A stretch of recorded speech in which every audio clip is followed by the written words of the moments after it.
Mapapanood na rin sa Aliw Channel 23 ang live Holy Mass ng Quiapo Church simula bukas mula alas 9 hanggang alas 10 ng umaga. Ito'y matapos lumagda sa kasunduan sina ALC Group of Companies Chairman D. Edgar A. Cabangon, ABC President Benjamin Ramos, TV Maria President Father Joselito Hobson at TV Maria Supervisor Sharon Joy Isla. Sa ginanap na contract signing sa Makati City, sinabi ni Father Hobson na mas mainam nang ipalabas nationwide ang magandang balita o salita ng Diyos.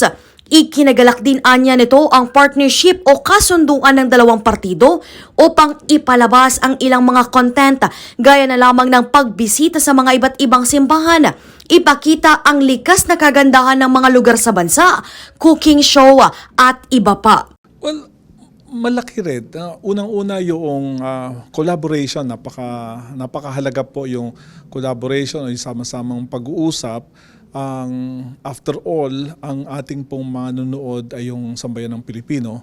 Kaya yung mga pinapalabas po natin ay nakasynchronize din naman sa naisin ng ating mga kapatid at nawa maging instrumento ito ng paghubog, no, ng ating mga kapatid na Pilipino na dito sa Pilipinas ay 81% ang mga Katoliko. Kaya malaki po ang madudulot po talaga ng collaboration o partnership na ito sa pangangalat ng paghuhubog, no, ng pananampalataya ng mga Pilipino. Okay po, ako po ay nagpapasalamat sa ngalan po ng Arsobispo ng Maynila, si kanyang kabunian, Jose Cardinal Advincula, sa offer po ng Aliw Broadcasting sa partnership na ito. Kami po ay lubos nagpapasalamat dahil makakaabot po sa mas maraming tao ang mabuting balita o kaya mga turo ng simbahan tungo sa ika-uunlad, no?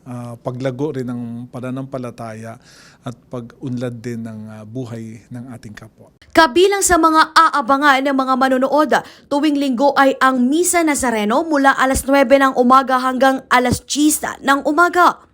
Ang lakbay mula alas 10 hanggang alas 10:30 ng umaga, habang mula alas 10:30 hanggang alas 11 ng umaga naman ang trip ni Dre. At ang testimony ay mula alas 11 ng umaga hanggang alas 12 ng tanghali. Gayunman, tiniyak ni Attorney McNeil Rante, Executive Vice President at General Manager ng ABC, na mas palalalimin pa ang relasyon ng dalawang partido upang maiabot sa mga Pilipino ang magandang balita sa pamagitan ng live broadcast mula sa Aliw Channel 23. 3 taon anya ang kasunduang pinirmahan sa pagitan ng ABC at TV Maria para mas may palagana pa ang salita ng Diyos maging ang mga content nito sa nasabing National Catholic Television Channel.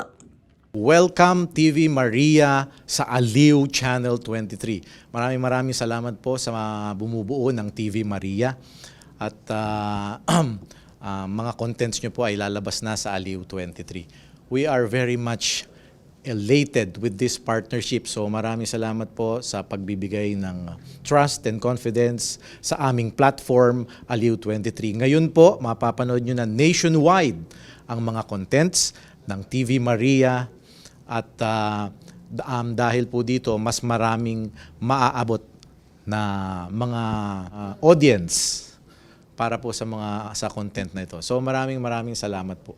Dahil dito, hinimok ng Aliw Broadcasting Corporation at TV Maria ang publiko na subaybayan ang mga palabas tuwing linggo mula alas 9 ng umaga hanggang alas 12 ng tanghali. Mula rito sa Makati City, ako si Jen Patrolya, nagbabalita ng tama, naglilingkod ng tama.